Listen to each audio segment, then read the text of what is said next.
David Lee Matthew Imaging, FILMMAGIC. Logo text. David Lee has called Palm Springs home for 20 years, and he's about to leave a permanent mark in the desert. The Emmy-winning Frasier co-creator will be honored March 18 with a star on the Palm Springs Walk of Stars, a ceremony that will be followed a day later by a Frasier reunion inside the Plaza Theater with Lee, co-creator Peter Casey and stars David Hyde Pierce and Perry Gilpin. Lee, who pledged $5 million as part of a $10 million renovation plan to restore the 1936 architectural jewel where Greta Garbo snuck in the back for a screening of her George Cukor film Camille, tells THR he recalls first taking a seat inside to catch a showing of the raunchy 1981 comedy Porky's.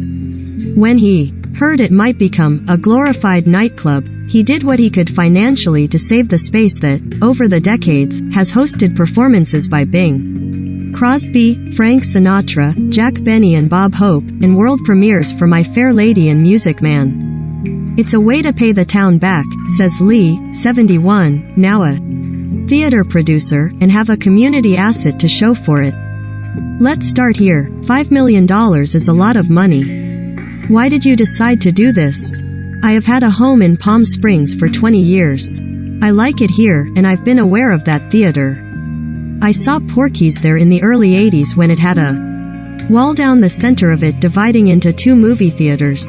It was just a mess. Then the Palm Springs Follies, the big vaudeville review, took it over for 23 years. It was quite successful and featured older performers doing amazing things like splits and then exclaiming, "And I'm 83. That ended about 7 years ago, if I'm not mistaken, and they were not particularly good stewards of the theater in terms of taking care of it. It certainly deteriorated in the ensuing 7 years. When I went in just before COVID, they talked about saving it as a historical landmark and restoring the amazing architecture on the inside and outside. 2. I donated some money at that time, but then everything shut down. It basically seemed like the end of the project because they didn't think they could get it going again. Then several people made offers of small-ish donations. The idea then became gutting the inside and turning it into a glorified nightclub. I thought it was a shame and wondered what more I could do. This is what I realized I could do. It's a way to pay the town back and have a community asset too. Show for it. What is your hope for what the Plaza Theater can become? First of all, to have it architecturally restored to what it was is. The interior is in a style called atmospheric that was popular in the 30s for movie theaters and concert halls. I don't know if you've ever been in a theater where if you look on the sidewalls, it looks as if you're in a plaza of some sort.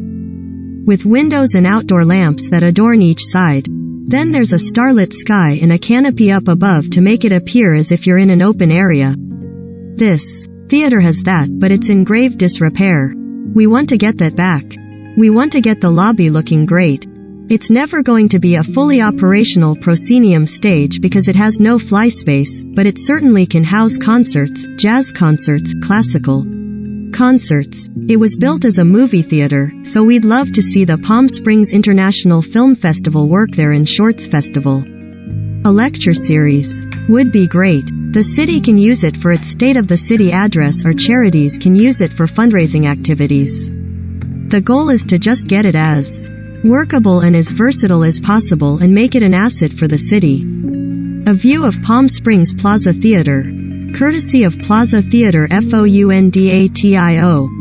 What's your take on the general transformation of downtown Palm Springs? It's very exciting. They've just opened a brand new public park across from the museum, which is stunning. The restaurant life is really getting vibrant down here. If you walk down Palm Canyon Boulevard basically any night, but particularly on weekends, it feels festive.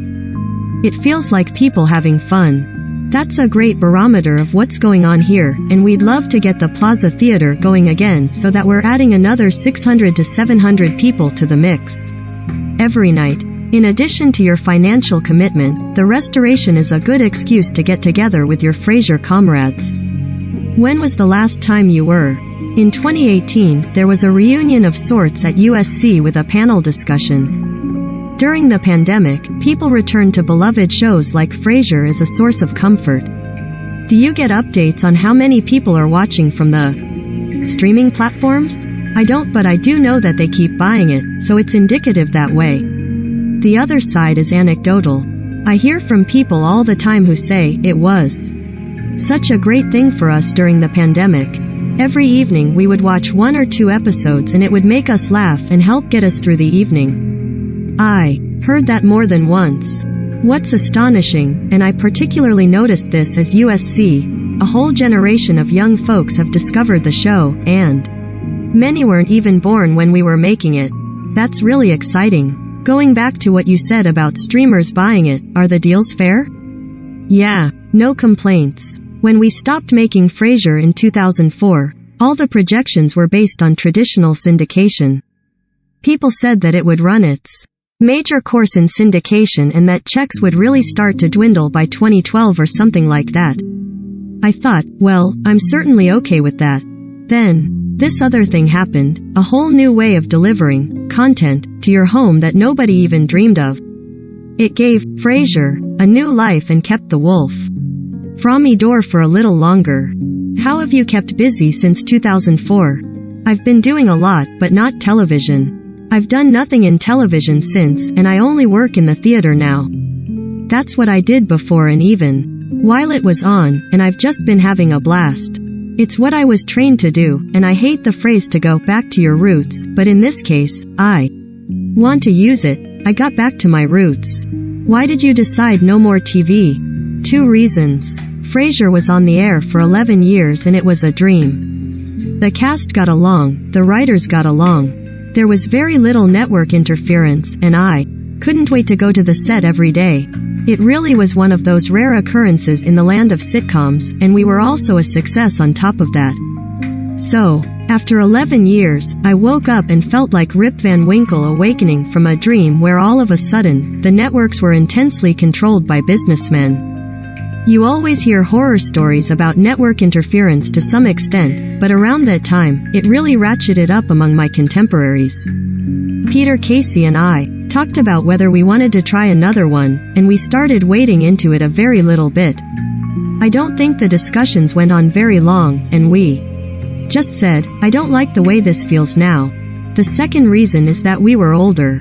Creating a TV series is basically a young person's game. I opted out. I didn't retire, but I had this other thing. Theater, that I wanted to do, and it's been scratching my creative itch quite well.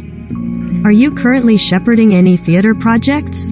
I am currently starting pre-production on something that I'll be directing at the Pasadena Playhouse, but I can't tell you what. It will be a year from Back to Frasier. It aired for 264 episodes. Courtney Cox said recently that there are moments on Friends that she has no memory of. Do you remember all? Oh, heavens no. And this is a good opportunity for me to acknowledge that I did not do this by myself. While I was really involved in the early years, as it went along, Peter, David and I were able to turn it over to various showrunners, Christopher Lloyd, Joe Keenan, and more, so that allowed us to go on and do other projects. Sometimes there were episodes that were filmed when my only connection would have been helping break the story and then giving notes on the scripting the various drafts. But I wasn't there the night that it was filmed. Those tend to retreat into the dark recesses of my lack of memory. It makes it fun to see one every once in a while and get to say, oh, I don't remember this. I wonder what happens. Team Frasier. John Mahoney, Jane Leaves, Kelsey Grammer, Moose, David Hyde Pierce, Perry Gilpin, Dan Butler. NBC, Courtesy Everett Collection. When did you last watch? I picked one out within the last few months, I think. What else are you watching and loving right now? I'm between loves. I tend not to watch half-hour comedy because I'm so critical that it becomes not fun, so I tend to watch longer form. The one that keeps popping in my mind is the one that took me by surprise. It's so fresh and smart and platonic and everything that we all needed, Ted Lasso.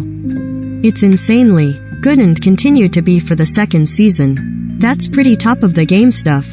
I'll happily confess that there's an Australian nighttime soap that got me through the worst of COVID last summer called A Place to Call Home. I just loved it and I was depressed when it was over. It's almost 300 episodes, but I highly recommend it, obviously. What's your take on the current state of the TV business? I don't understand how they make money, which is to say, I'm sure they do, but the business model I grew up with meant that you checked ratings every day. Now, you check to see how many subscribers signed up, and that's an entirely different thing. I don't understand that. The TV business today also includes many reboots and reinventions. I know Frasier is said to be coming back. Are you in touch at all on the development? Not at all. Kelsey is really driving it and wants to do it. For Peter and myself, our opinion is reserved. But I say go for it, and may you have 11 years of. From Left. Frasier co-creators David Angel, Peter Casey and David Lee. Paramount Television, courtesy, Everett Collection. Let's end with the Plaza Theater. You hope it becomes part of the fabric of Palm Springs life, which seems to be such a vibrant place these days. Not a weekend goes by when I don't see someone on social media heading to the desert. What can you say about this place you've called home for 20 years? You used the term vibrant. It's lively and beautiful here. I'm sitting in my living room looking at the most stunning mountain in the foreground and mountain in the background with dotted palm trees. I have a large circle of friends here, and that keeps me in lunches and dinners. I went to a local theater show last night. I'm going to a local theater show tonight. I'm having lunch with friends today. It's very nice. And you have Doris Day parking. For more information on plans to save the Plaza Theater, click here. A version of this story first appeared in the March 16 issue of The Hollywood Reporter magazine. Click here to subscribe.